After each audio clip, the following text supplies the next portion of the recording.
Nous sommes sur le Montaut, en pleine saison de chasse, au début des années 80. Un malheureux perdreau, tiré par un chasseur, a disparu dans un trou.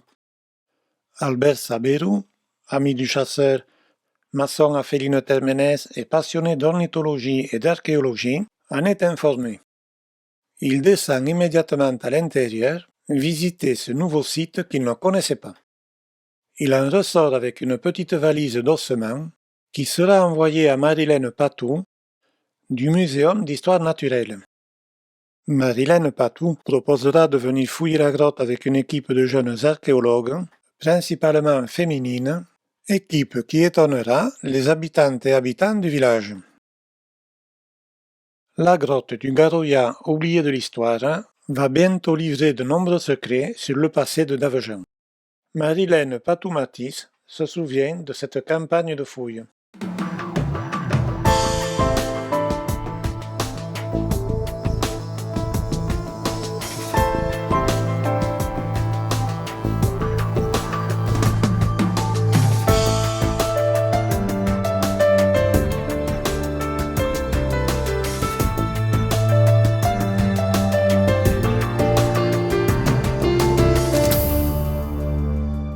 Bon, alors bonjour, je suis ravie de vous accueillir ici. Donc, je m'appelle Marilène Patou-Matisse, je suis préhistorienne, directrice de recherche au CNRS et je vous accueille ici dans mon bureau qui est en même temps une salle de collection pour la faune, pour les restes fauniques et qui appartient donc à ce magnifique bâtiment qui est l'Institut de paléontologie humaine.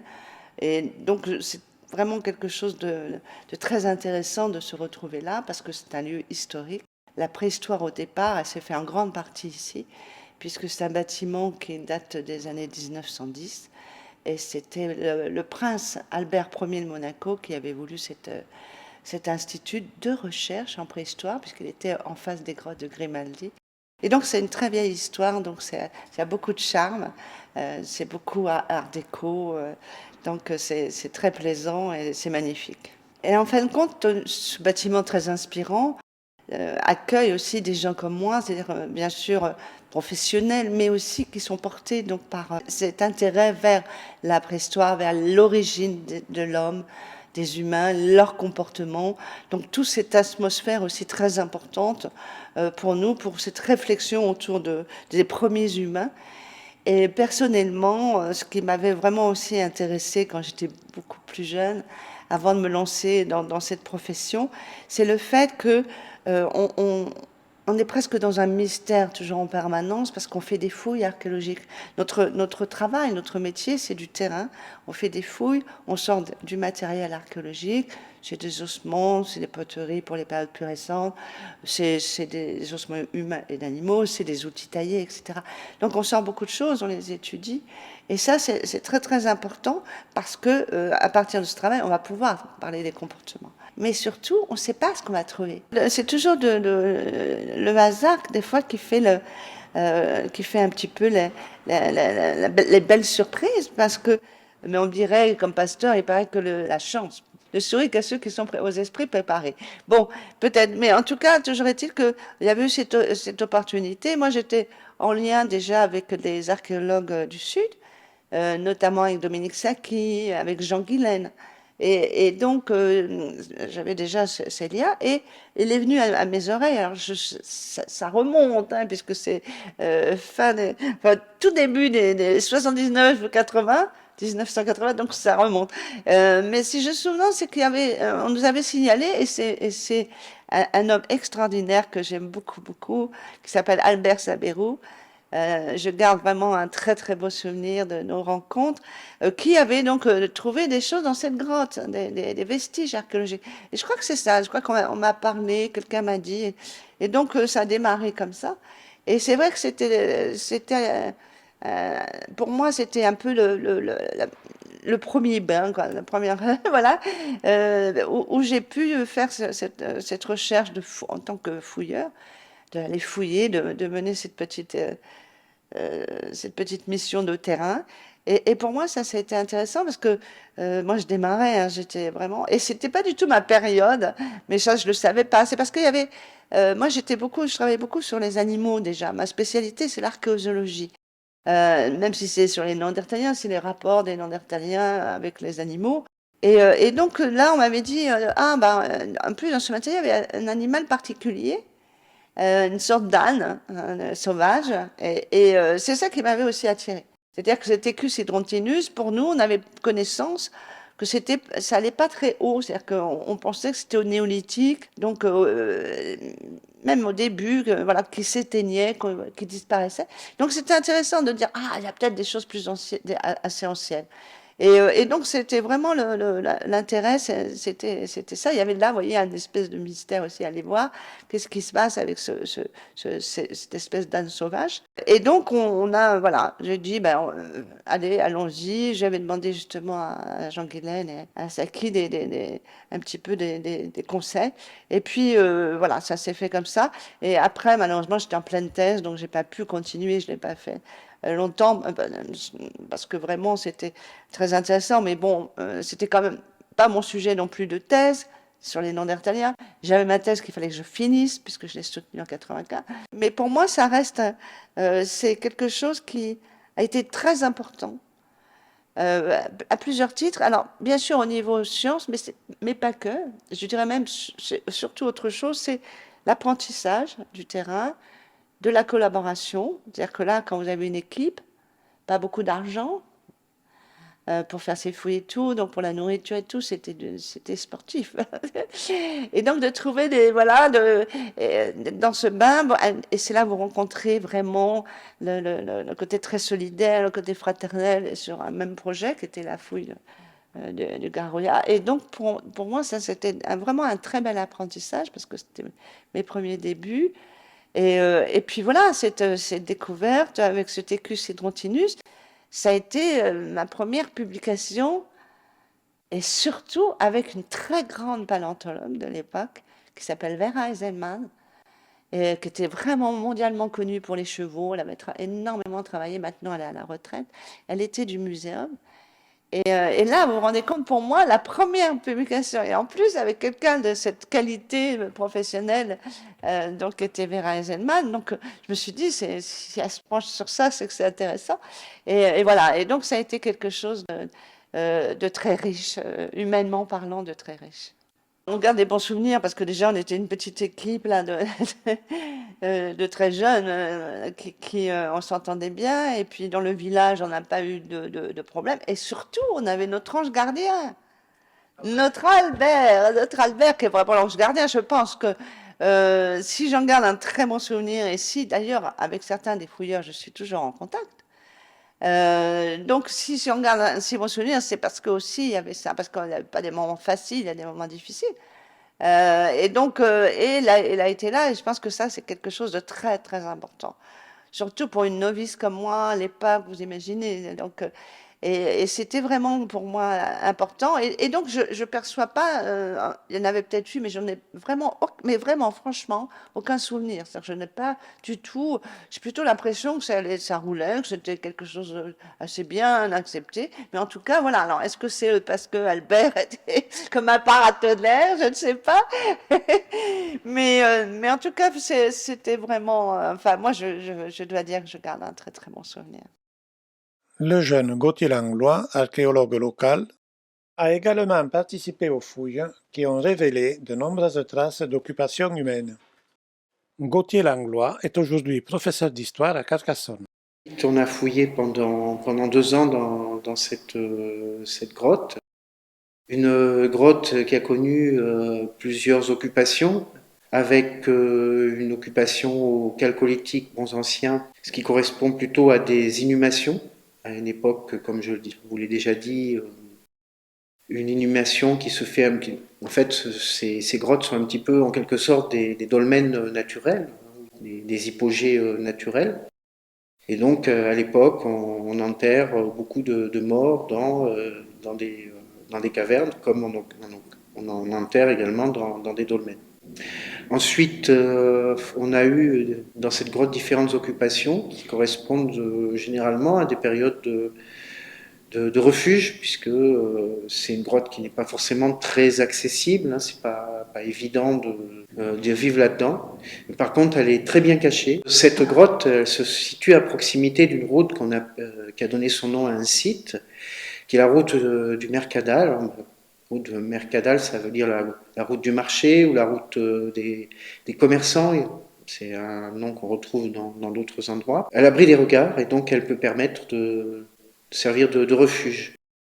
Alors c'est une des hypothèses d'occupation de la grotte, mais bien sûr on peut y aller sans forcément être obligé d'être un réfugié, mais on a plutôt des occupations à des périodes qui sont un petit peu troublées. Revenons aux Pejmonto. La grotte est située dans une lentille calcaire à 395 mètres d'altitude. Ce plan, réalisé en 1982, nous permet de nous repérer dans les différentes salles qui ont livré de véritables trésors archéologiques.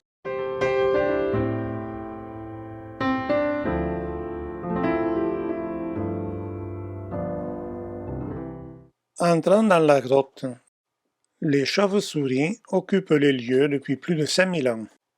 Quelques équipements et une solide corde seront nécessaires pour effectuer la première descente. Kerian est amateur de spéléologie et de sensations fortes.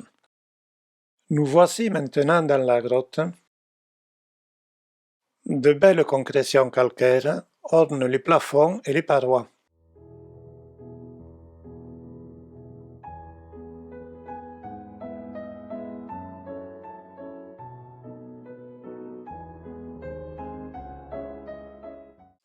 La salle des chauves-souris est facile à reconnaître. Des campagnes de fouilles menées entre 1982 et 1984 ont permis de retrouver du mobilier qui date de différentes époques.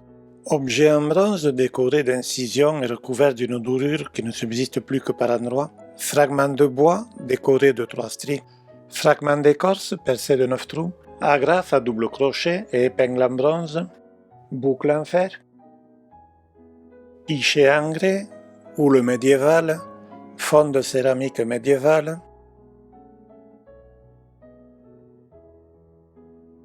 couteau en fer, peinture de coffret, clés de coffre en fer, ne sont que quelques exemplaires du riche mobilier découvert. Le treuil, installé sur 2 plateformes par Albert Sabérou, permettait de redescendre les différents matériaux découverts. Il a été transporté là-haut à dos d'homme.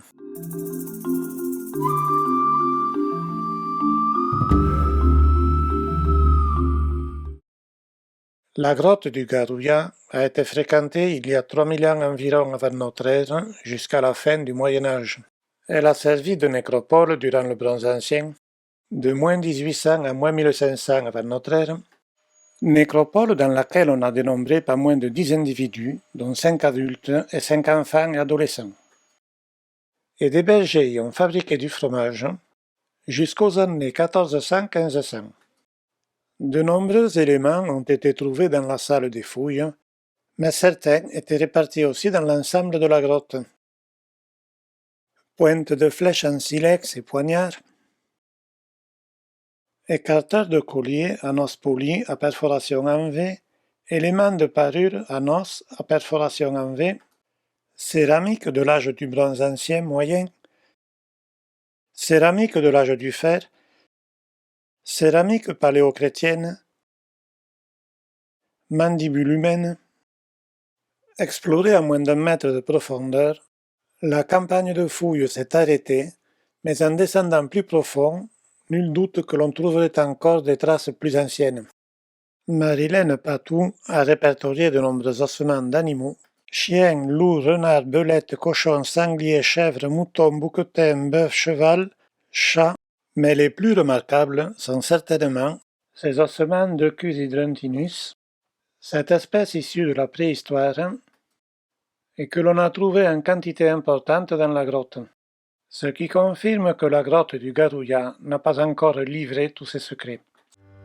Nous retournons à la surface en espérant revenir prochainement.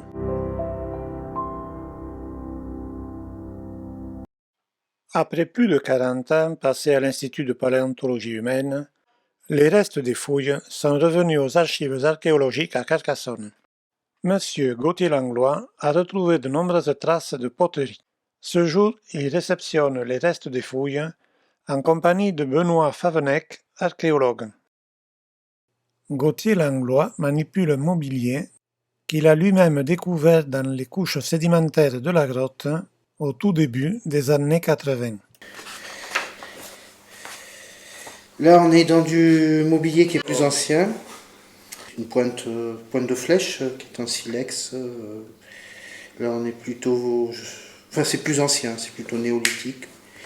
Là, ce sont ce qu'on appelle des écarteurs de collier, c'est en os, hein, écarteurs de collier, parce que on pouvait avoir deux colliers, et ça reliait en fait deux colliers. Des éléments de parure, voilà. Alors là, il y a un peu de tout, hein. Il y a une flûte en os, par exemple, cet objet qui est un peu indéterminé, mais qui est sans doute un objet de parure qui date de l'époque des Visigoths. Cet agrafe à double crochet qui est du haut Moyen-Âge aussi.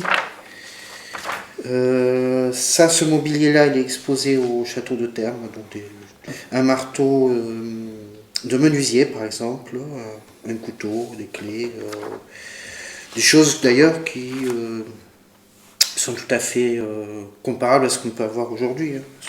L'outillage, il y a beaucoup d'outils, sans le contexte, on ne pourrait pas dire si c'est romain ou si c'est du début du XXe siècle. Tout ce qui est outils... au niveau agricole, par exemple, là, cette faucille. Ça, c'est médiéval. La faucille, elle est à l'accueil de Termes. C'est Albert Sabéro qui les avait déposés là. Poterie médiévale, tibia humain du néolithique, morceau de crâne, témoigne d'une occupation importante de la grotte du Garoya. Malheureusement, les pièces exposées au musée de Termes ne sont plus visibles aujourd'hui. Toutefois, le mobilier retrouvé au cours des fouilles dans le château est certainement contemporain de celui que l'on a pu retrouver dans la grotte du Garoya.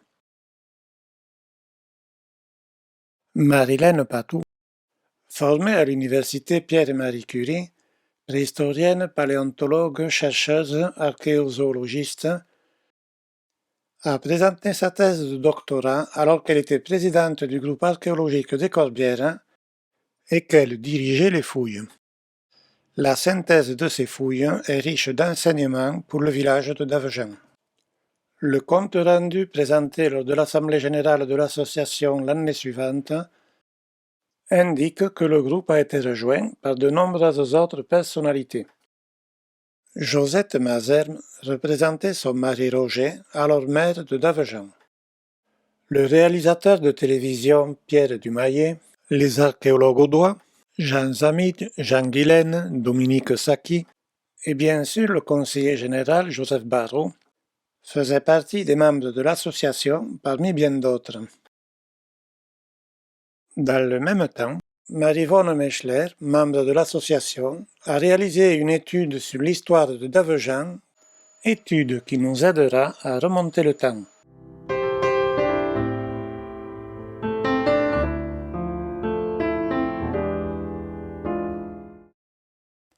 Retrouvons Gauthier Langlois pour une explication étonnante. On avait retrouvé des sons comme ça d'une poterie médiévale. Et ces tessons étaient répartis en fait sur l'endroit de fouille, mais à différents endroits. Et je m'étais amusé à reconstituer en fait les liaisons entre les différents tessons. Et ces liaisons ont été reportées sur plan, et ça a permis de voir en fait où la poterie a été cassée. Et ensuite, en fait, les tessons ont été poussés, balayés en fait sur les côtés de l'espace qui servait d'habitat.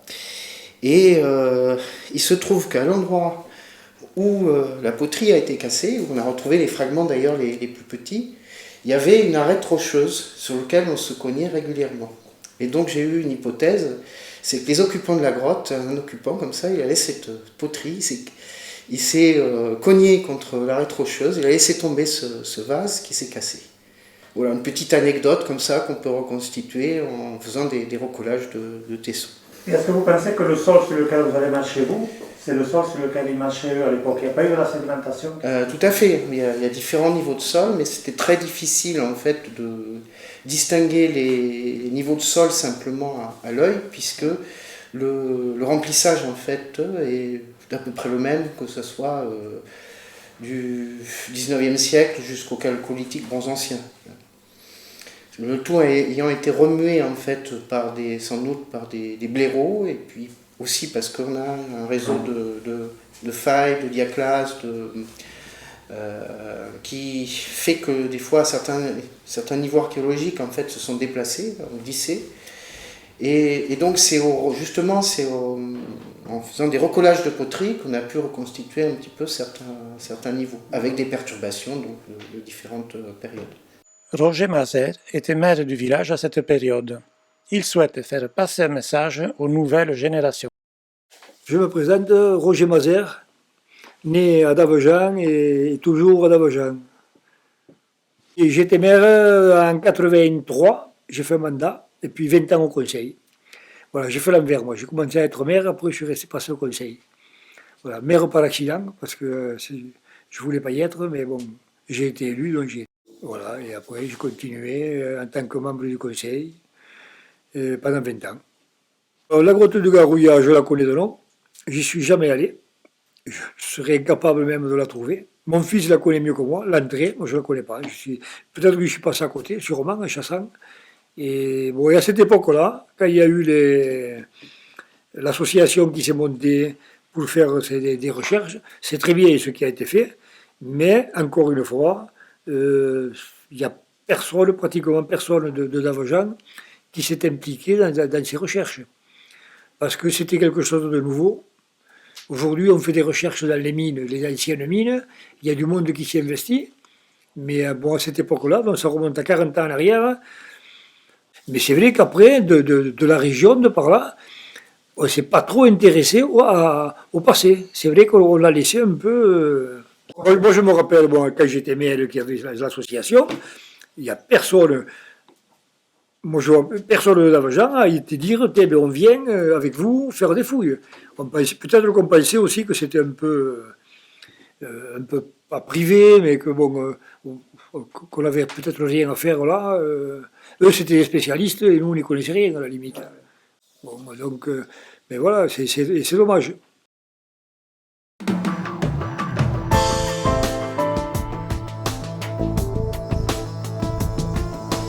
On a toujours ce souci de découverte qui serait cachée. C'est-à-dire que c'est tellement pour certaines personnes qui ont des choses à faire, par exemple de construire un bâtiment, d'arranger ou bien de terrasser pour faire je ne sais quoi, que c'est quand même contraignant dans le sens où on va arrêter tout, voilà, et ça va prendre peut-être du temps pour faire ses fouilles, etc. Donc c'est vrai qu'il y a des gens qui ne sont pas très... Et je crois que c'est un vrai travail qu'on a à faire, c'est-à-dire se rendre compte que c'est contraignant, parce que ça peut retarder des travaux, par exemple, la construction de quelque chose. Mais aussi, ça peut être tellement enrichissant et être, je pense que cette personne, il est découvreur de ça. C'est-à-dire qu'il est dans les livres d'histoire. Il peut être marqué. Voilà, si vous dites, tiens, ici, il y a eu une bataille, etc., au 6e, 7e siècle, 8e siècle, je ne sais quand, peu importe les dates, c'est quand même, ça peut rentrer dans l'histoire. Et d'être marqué, parce que c'est comme ça, on rend hommage, d'être marqué découvreur, je trouve que c'est quand même quelque chose qui, à mon avis, est un argument. Je crois que c'est aussi, c'est à nous de montrer l'intérêt. Je crois que c'est à nous de susciter l'intérêt. Il y en aura toujours qui diront, là, ça ne m'intéresse pas. Mais quand même, l'intérêt est là. C'est aussi l'intérêt local. C'est l'histoire locale. Albert Saverou conserve précieusement la mémoire de ses recherches et quelques exemplaires de ce précieux mobilier.